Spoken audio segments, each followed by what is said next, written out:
नमस्कार साथियों, आज के इस सेशन में हम लोग चर्चा करेंगे कि नील विद्रोह क्या था। नील विद्रोह कहां से शुरू हुआ था, नील विद्रोह का नेतृत्व किसने किया और नील विद्रोह का आगे चल के प्रभाव क्या हुआ। तो साथियों, जो ये नील विद्रोह था बंगाल के नदिया जिले से 1859 और 1860 के समय शुरू हुआ था। यह किसानों का आंदोलन था। जो नील विद्रोह था यह किसानों का विद्रोह था। किसान जो थे किसके खिलाफ, ये ब्रिटिश नील बगान जो मालिक थे, ब्रिटिश नील बगान जो मालिक थे उनके खिलाफ विद्रोह कर रहे थे, क्योंकि ब्रिटिश लोगों ने कुछ वहां के लोकल मालिकों को दिया था कि नील की खेती करवाने के लिए भारतीयों से, और वह उच्च स्तर पे विदेश में व्यापार करते थे नीलों का। लेकिन नील की खेती करने से किसानों के 3 साल बाद उनकी भूमि बंजर हो जाती थी, जिसके खिलाफ ये आंदोलन हो रहा था, जिसके खिलाफ यह विद्रोह कर रहे थे किसान लोग। किसानों ने इस विद्रोह में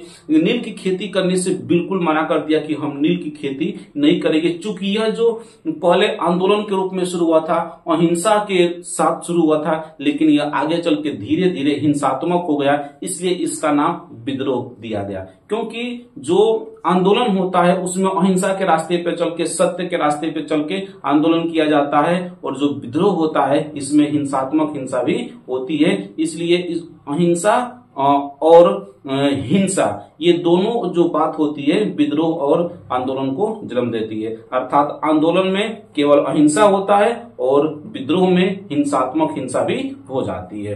तो इसका जो नेतृत्व कर रहे थे दिगंबर विश्वास और विष्णु विश्वास जो थे, इस विद्रोह का नेतृत्व कर रहे थे।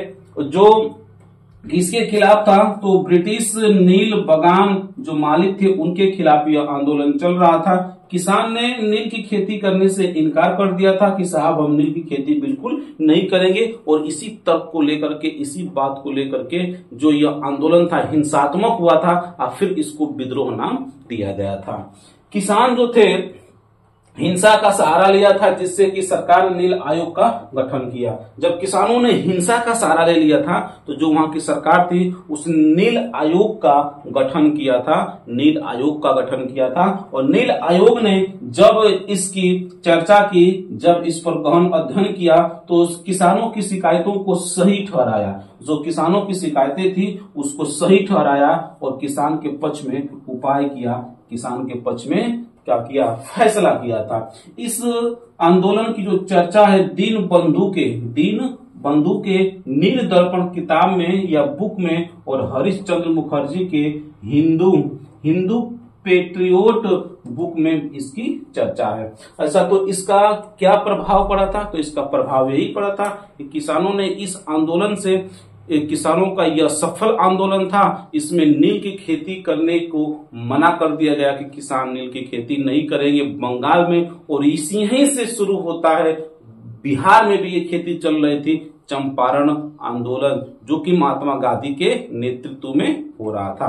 तो साथियों, अगला सेशन में हम बताएंगे चंपारण आंदोलन क्या है। तो मिलते हैं नेक्स्ट वीडियो में। वीडियो पे नए होंगे तो वीडियो को लाइक करिएगा, चैनल सब्सक्राइब करिएगा, दोस्तों को शेयर जरूर करिएगा। जय हिंद।